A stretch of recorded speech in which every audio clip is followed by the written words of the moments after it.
Among the poorest countries in the world, drinkable water is valued above all other resources.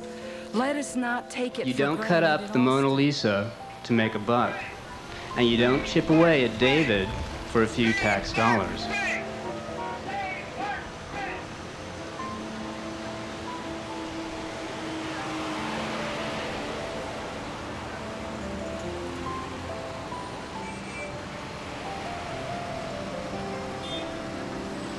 And you don't slowly strangle Barton Creek for the profit of a very few. I love Barton Springs, and I wouldn't want it to be messed up.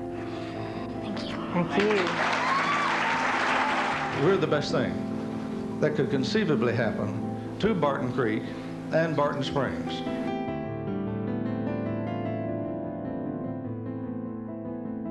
Our water qualities are standards that will have no impact on creek water.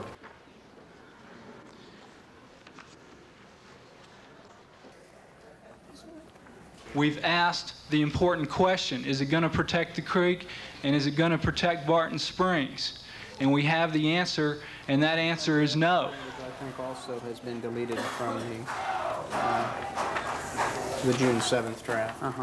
I came onto this campus of the University of Texas in 1956 as a young boy from Houston.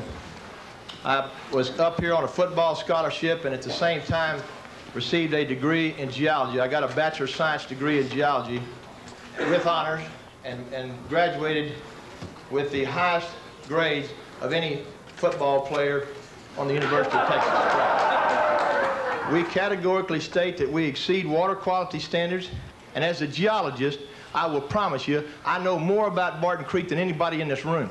We have never been cited for a significant EPA violation. My directors nor I would not involve ourselves in any kind of a violation of environmental standards.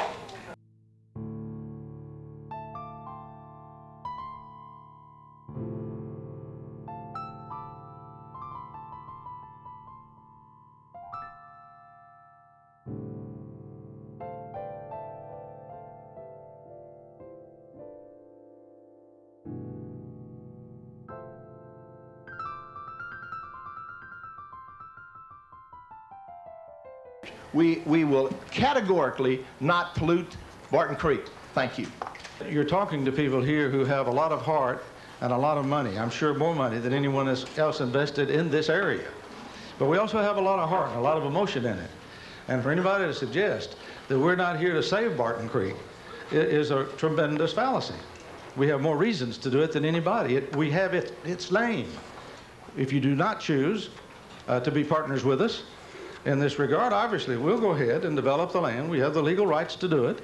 We'll do it to standards that will be superior to the standards you're now requiring. You can count on that. We will be a competitor with you. We'll be a nice competitor, and hopefully, and certainly a good neighbor. In 1978, these chambers were filled with just as many people were standing outside. And in 1982.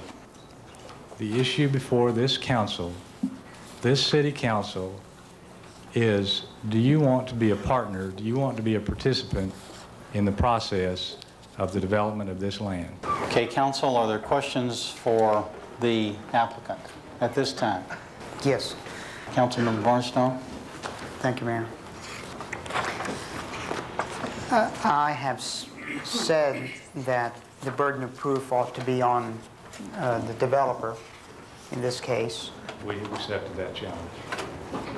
What this says is that you're going to set the standards at some future date, and then you're going to determine whether or not you've met the standards. And so what I'm asking you is, how can you say that you have now met the burden of proof when we haven't even developed the test? We will meet the LCRA standard. Right, but you do agree that that the only thing we could control is that which is in this agreement. In other words, we cannot impose any further regulations. That's correct. That's it. In other words, whatever's in here, if we discover that some chemical that's used on the golf course or whatever is unsafe, if it's not within this agreement? No, that's not what I heard Mr. Moffett say earlier. He said that in the event that such things come to light, that I did hear him say that, items, but that's not what this agreement says. this on the 8 p.m. draft, that will be in.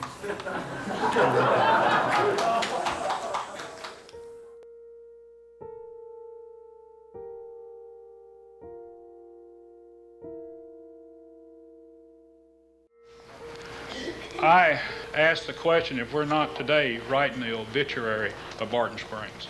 I know everyone's in good faith and in good intent, but working with Edwards Oxford on a day-to-day basis is so sensitive, so subject to man's influence, and barely can handle the natural impact of bird droppings and so on, that during storm events, literally, all of these contaminants, sediment are flushed, partly underground, partly above ground, and eventually in Barton Springs and in the town lake. You could fight, work, and cause there to come to pass a preserve, a watershed preserve, a national preserve, a state preserve, a sanctuary, something that your grandchildren's grandchildren will look back on and say, how did the city of Austin ever get its stuff together well enough to do something this far-sighted, this significant? Mr. Dedman voted in favor of building the Mopac South Freeway down the very heart of the recharge zone for the Barton Springs Edwards, which is the aquifer in Texas most vulnerable to pollution. He voted in favor of that highway without a federal environmental impact statement. The bottom line is they haven't produced anything for us to look at. They've hired an engineering firm, but there's no report that says, here's our data, here's our methods, here's how this golf course is going to absorb all this effluent. Well, I would question whether or not this company is really in Barton Creek for the long term. I'd like to read into the record a statement from the 1989 annual report of Freeport-McMoRan. In keeping with the company's contrarian philosophy of acquiring assets significantly undervalued in the marketplace, FTX, that's Freeport, acquired in September for approximately $60 million one of the premier real estate developments in the Southwest. Situated in the Barton Creek area near Austin, Texas, these assets consist of a country club and a conference center and approximately 2,600 adjacent acres. FTX subsequently sold the country club and conference center and 200 acres for approximately $30 million.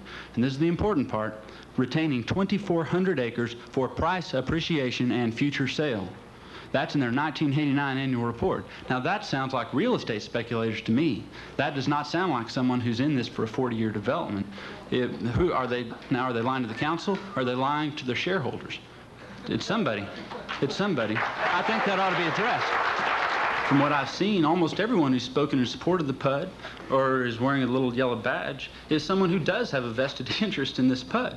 Either they work for Freeport-McMoRan or for Dedman, or they own property that will appreciate in value when that development goes in. The masses of Austin who come out here, sign 900 cards, chanted in the streets all day, don't want you to do this. The people that want you to do it are folks who are the small minority of folks who have a vested interest in this development.